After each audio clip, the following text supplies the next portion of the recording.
آشنایی با دستور else if. در صورتی که بخواهیم بیش از یک حالت را تست کنیم باید از ترکیب دستور else و if استفاده کنیم. در پروژه عملی بعدی برنامه simple if را به صورتی تغییر می دهیم که برابری int number را با چند عدد مختلف بررسی کند و نتیجه را نمایش دهد. برای این منظور کد درون متد btn another if underline click را به صورتی که در تصویر مشاهده می کنید تغییر می دهیم.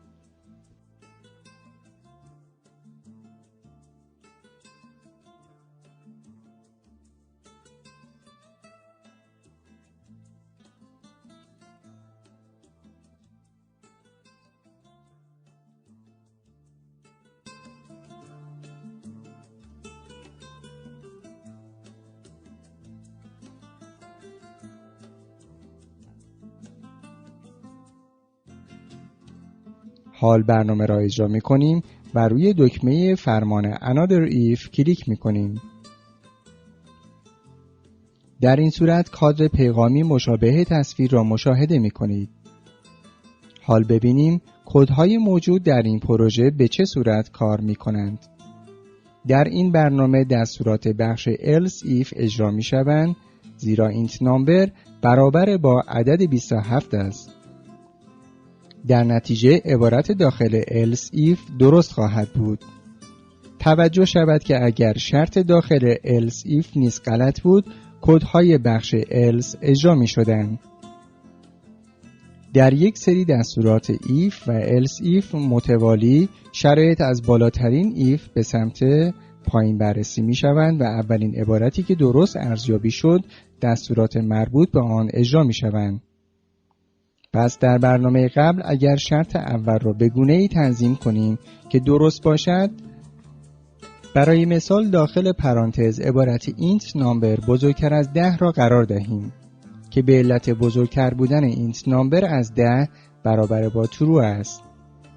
با وجود اینکه شرط دوم هم درست است، دستورات شرط اول اجرا می شوند و کنترل برنامه به اولین خط بعد از سری دستورات if می رود. ما می توانیم به هر تعداد که بخواهیم قسمت‌های else if را به یک دستور if برای بررسی حالتهای مختلف اضافه کنیم. اما همانطور که ذکر شد هنگامی که C# به اولین دستور if رسید شرط داخل آن را بررسی می کند.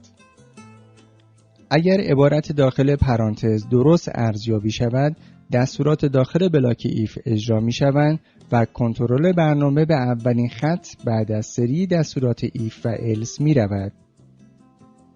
در غیر این صورت عبارت مربوط به اولین else if ارزیابی می شود.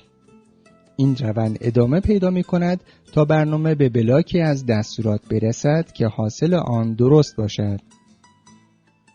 در این حالت دستورات این بلاک اجرا شده و کنترل برنامه به بعد از مجموعه دستورات if و else می رود.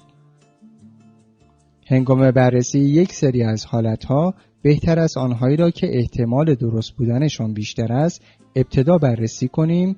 این مورد باعث می شود کامپایلر هنگام اجرا شرایط اضافه را بررسی نکند و کد سریعتر اجرا شود.